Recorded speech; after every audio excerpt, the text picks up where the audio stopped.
Hello everyone, welcome to all of you on your own channel Career Platform. I am Rahul and I am here to teach you Science of Class 6 and now the reference book is NCERT. हमारा जो chapter था, हम लोग chapter study कर रहे थे sorting materials into group.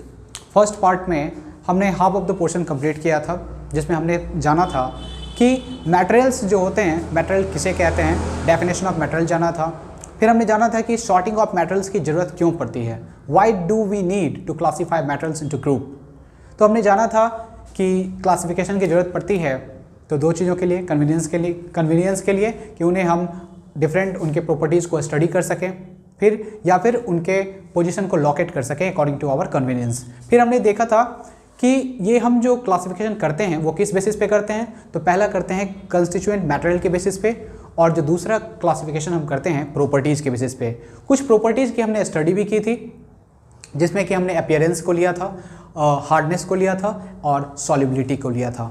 और ये जो अब हम पढ़ने जा रहे हैं, हम चौथी प्रॉपर्टीज़ के बेसिस पे क्लासिफिकेशन करने जा रहे हैं। इससे पहले बाकी तीन चीज़ों का जो प्रॉपर्टीज़ का पे जो क्लासिफिकेशन था उनके बारे में उसका जो वीडियो है उसका लिंक आपको नीचे डिस्क्रिप्शन बॉक्स में दिया गया है, वहाँ से जाके आप इन चीज़ों को देख सकते हैं।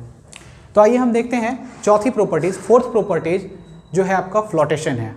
फ्लोटेशन का मतलब क्या होता है कि एक ऑब्जेक्ट जब आप वाटर में आप उसको छोड़ते हो तो या तो वो फ्लोट करेगा या तो वो उसमें क्या हो जाएगा, इमर्स हो जाएगा, डूब जाएगा। तो फ्लोटेशन का मतलब होता है फ्लोट करना, मतलब तैरना। तो ऑब्जेक्ट को जब आप किसी वाटर या किसी लिक्विड में आप जब फ्रीली छोड़ते हो तो या तो वो फ्लोट करेगा या तो वो सिंक करेगा। फ्लोट करना या सिंक करना ये किस बात पे डिपेंड करता है। तो पहला चीज़ ये होता है, द फर्स्ट थिंग इज़ कि ऑब्जेक्ट की अगर डेंसिटी जो है, अगर वाटर की डेंसिटी से अगर कम है, ऑब्जेक्ट की डेंसिटी यानी कि डेंसिटी ऑफ ऑब्जेक्ट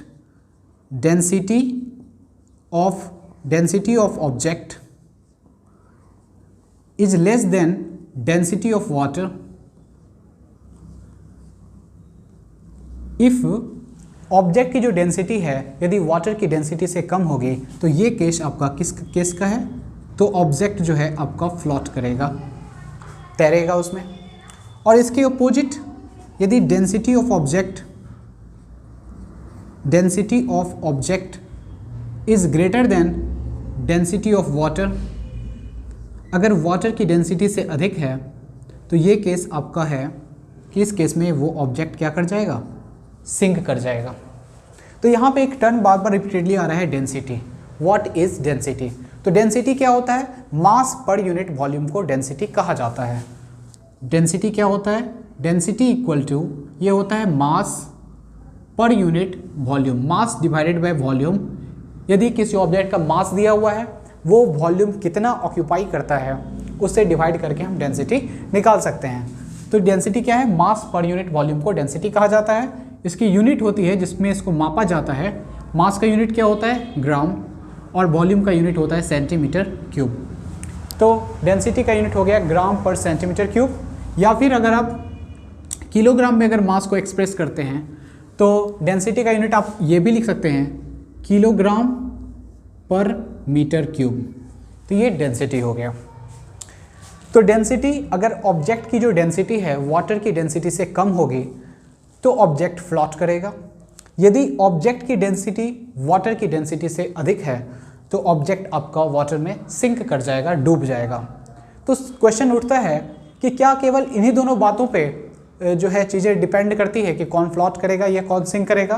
तो इसका जवाब है नहीं। तीसरा एक और फैक्टर होता है जिसकी स्टडी आप आगे के क्लास में, नेक्स्ट क्लास में करेंगे, और वो है आपका बॉयंसी। इसकी स्टडी हम नेक्स्ट क्लास में करेंगे। फिलहाल इन दोनों के बेसिस पे, ये जो दो हमने लिखा है कंडीशन, फ्लोट करने का और सिंक करने का, इस बेसिस पे हमने एक टेबल दिया है यहाँ पे कि कौन से ऑब्जेक्ट आपके फ्लोट करते हैं या सिंक करते हैं। इसको देखिए, तो आपने देखा होगा कि एम्प्टी बॉटल्स को जब आप वाटर में रखेंगे वो फ्लोट करेगा। फ्लोट करने वाले में वुड, लकड़ी का टुकड़ा, स्पंज, बॉल, बैलून्स आप वाटर पे रखते हो, ये फ्लोट करता है। आइस यहाँ पे याद रखिए, एक इंपॉर्टेंट क्वेश्चन आता है कि क्या आप पहले तो ये जानिए आइस जो है वाटर पे फ्लोट करेगा या सिंक करेगा। तो आइस वाटर पे फ्लोट करता है बिकॉज आइस की जो डेंसिटी है वाटर की डेंसिटी से कम होती है। यानी कि कौन सा कंडीशन लगेगा? Condition 1 applied. क्वेश्चन पूछा जाए कि why does ice float on water, ice जो है वाटर पे क्यों फ्लोट करता है, तो आपके यहाँ पर कंडीशन 1 अप्लाई होगा। यानी कि density of ice is less than density of water, that's why ice floats on water. उसके बाद है आपका लीफ, पत्ती, पेट्रोल। पेट्रोल आपका मैंने बताया था, पेट्रोल जो है ये वाटर पे जो है वाटर के टॉप सरफेस पे आ जाता है जब आप पेट्रोल और वाटर में जब आप पेट्रोल को डालोगे तो वहाँ पे पेट्रोल या कोई भी ऑयल है तो वो वाटर पे फ्लोट करता है। फिर कुछ ऐसे मटेरियल्स जो वाटर में सिंक कर जाते हैं, स्टोन, आयरन नेल, हनी, ये सब चीज़ें ऐसी हैं जो वाटर में सिंक कर जाती हैं। हनी जो है उसकी डेंसिटी वाटर की डेंसिटी से अधिक होती है, इसलिए हनी जो है वाटर में सिंक कर जाता है, डूब जाता है। आयरन नेल के साथ भी वही है, लोहे का जो आपका कील होता है वो भी वाटर में सिंक कर जाता है।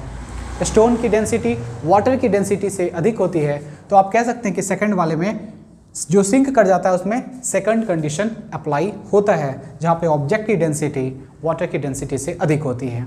एक क्वेश्चन आता है कि आयरन नेल, लोहे से बनी कील जो है वाटर में सिंक कर जाती है, पर उसी लोहे से बनी हुई जहाज वाटर में सिंक नहीं करती बल्कि वो पानी में तैर के चलती है, क्यों? तो हमने बताया अभी आपको कि केवल यहाँ पे फ्लोटेशन के केस में केवल 2 केसेस अप्लाई नहीं होते हैं, इसमें तीसरा केस है बॉयंसी, जो बॉयंसी अप्लाई होता है। ठीक है, तीसरा फैक्टर आपका है बॉयंसी। इन शॉर्ट मैं आपको बता दूं कि जो बड़ा शिप होता है यानी कि जहाज होता है, वहाँ पे जब वो वाटर पे जहाज को चलाया जाता है तो जहाज के द्वारा जो वाटर डिस्प्लेस्ड होता है वो जहाज पे क्या करता है, इन रिटर्न एक फोर्स लगाता है जिसे हम बॉयंट फोर्स कहते हैं, और इस बॉयंसी के वजह से, इस बॉयंट फोर्स की वजह से वो जहाज पानी में तैर पाता है। इसकी स्टडी हम नेक्स्ट क्लास में करेंगे।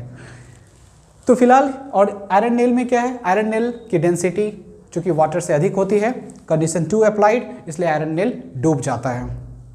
ओके, तो हमने देखा कि फ्लोटेशन के बेसिस पे कौन से ऑब्जेक्ट फ्लोट करते हैं या कर पाते हैं और कौन से ऑब्जेक्ट सिंक करते हैं, and on what conditions. And for your information, चूँकि हमने डेंसिटी की बात की है तो आप जान लीजिए कि वाटर की जो, चूँकि वाटर में ही फ्लोटेशन का केस हम पढ़ रहे हैं, तो वाटर की डेंसिटी कितनी होती है, तो आप फॉर योर इन्फॉर्मेशन वाटर की डेंसिटी हम यहाँ पे लिखते हैं, density of water, density of water आपको रिमेंबर रखना है 1 ग्राम पर सेंटीमीटर क्यूब, या अगर आप किलोग्राम में अगर नोट करोगे तो 1000 किलोग्राम पर मीटर क्यूब होता है। ओके, नाउ अब जो फिफ्थ प्रॉपर्टीज़ जो हम डिस्कस करेंगे, फिफ्थ प्रॉपर्टीज़ पे जो क्लासिफिकेशन ऑफ मटेरियल्स का देखेंगे, तो transparency, on the basis of transparency materials can be classified in 3 categories. The first is transparent, and the second is opaque, and the third is translucent. तो what are transparent materials? Transparent materials किसको कहते हैं? ऐसे materials जिससे होकर हम दूसरे object को देख सकते हैं, क्लियरली देख सकते हैं, वैसे materials को हम transparent materials कहेंगे। The materials through which things can be seen clearly, यहाँ पे आप क्लियरली मेंशन कर सकते हो, clearly. The materials through which things can be seen clearly are called transparent. ऐसे मटेरियल को हम ट्रांसपेरेंट मटेरियल्स कहेंगे, जैसे कि आपका ग्लास हो गया, वाटर हो गया या एयर हो गया। ये चीज़ें ऐसी हैं, ये ऐसे मटेरियल्स हैं जिनके द्वारा हम दूसरी चीज़ों को हम क्लियरली जो है देख सकते हैं, ये ट्रांसपेरेंट मटेरियल्स कहलाते हैं। तो होता क्या है, इसकी फीचर क्या है कि लाइट जो है इससे होकर कंप्लीटली पास कर सकता है, इसलिए चीज़ों को आप क्लियरली देख पाते हो। तो हमने एक प्रॉपर्टी ऐड करा है कि light can pass through it completely, light इससे कम्प्लीटली होकर पास कर जाते हैं।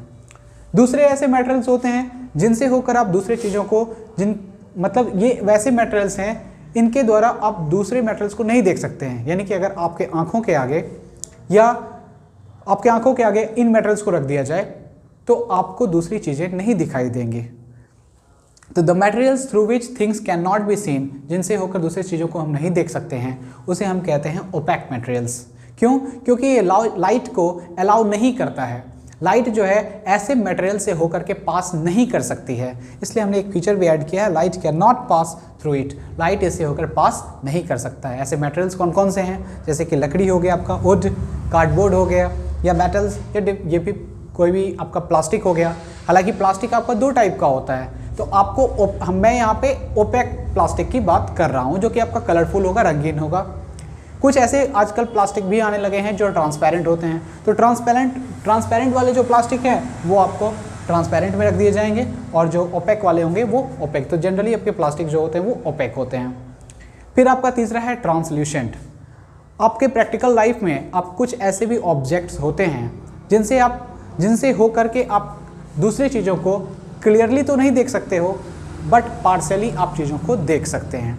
जैसे कि एक ऑयली पेपर, एक पेपर है, अगर सिर्फ पेपर को आप अपनी आंखों के आगे लगा के दूसरी चीज़ों को देखेंगे तो वो पेपर जो है आपका ओपेक मटेरियल की तरह बिहेव करेगा, आपको चीज़ें नहीं दिखेंगी उसके आर पार। लेकिन उसी पेपर पर यदि हम ऑयल ड्रॉप को स्प्रेड करा के उसको ऑयली कर दें, ऑयली पेपर बना दें, तो उसके आर पार चीज़ों को देखी जा सकती है। तो oily paper is an example of translucent object. तो ट्रांसल्यूसेंट मटेरियल्स क्या होता है? The materials through which objects can be scene but not clearly. Objects को देखा जा सकता है पर विजिबिलिटी जो है वो क्लियर नहीं होगी। ऐसे मटेरियल्स को हम ट्रांसल्यूसेंट कहेंगे। इसके और भी एग्जाम्पल हैं। सनग्लास पहन करके आप चीज़ों को क्लियरली नहीं देख सकते हो। या फिर आपका वैक्स पेपर होता है जिसमें जो फूड स्टफ्स होते हैं, फूड आइटम्स होते हैं, जिसमें उसको रैप करके स्टोरेज में के कोल्ड स्टोरेज के लिए रखा जाता है। या फिर फ्रॉस्टेड ग्लास, आजकल घरों में फ्रॉस्टेड ग्लास के विंडो लगाए जाते हैं। फ्रॉस्टेड ग्लास ऐसे ग्लास होते हैं जिससे आपका लाइट क्या आ सकता है, आपके रूम में एंटर कर सकता है, बस उसके थ्रू आपको चीज़ें आर पार जो है वो क्लियरली दिखाई नहीं पड़ेंगी। ये आपका फ्रॉस्टेड ग्लास हो गया। तो ये सब, इसके अलावा आपका ट्रांसल्यूसेंट का एक और एग्जांपल है डर्टी वाटर। जो गंदा पानी होता है, सिर्फ वाटर रहेगा, सिर्फ वाटर जो है वो आपका ट्रांसपेरेंट ऑब्जेक्ट में आता है। लेकिन अगर डर्टी वाटर आ गया तो डर्टी वाटर पूछा जाए कि ये कौन से मैटर में किस कैटेगरी में रखा जाएगा, तो डर्टी वाटर को ट्रांसल्यूसेंट कैटेगरी में रखा जाएगा, क्योंकि इससे आपको चीज़ें पूरी तरह क्लियरली आपको सारी चीज़ें साफ साफ नहीं दिखेंगी, बट पार्शियली चीज़ें आपको दिखेगी। तो इसमें होता क्या है कि लाइट जो है पार्शियली का मतलब होता है थोड़ा, पूरी तरह से नहीं, आंशिक रूप से लाइट इससे होकर के पास कर जाता है। तो ये हो गया आपका classification of materials on the basis of transparency, transparent, opaque और ट्रांसल्यूसेंट।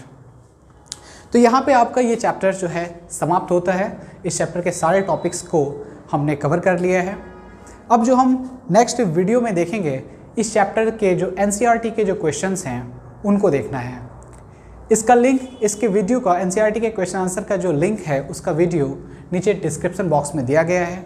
आप वहाँ जा कर के आप नेक्स्ट आने वाले वीडियो को देख सकते हैं, उससे बेनिफिट ले सकते हैं।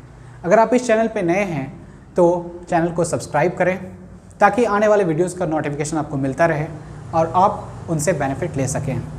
Thank you guys.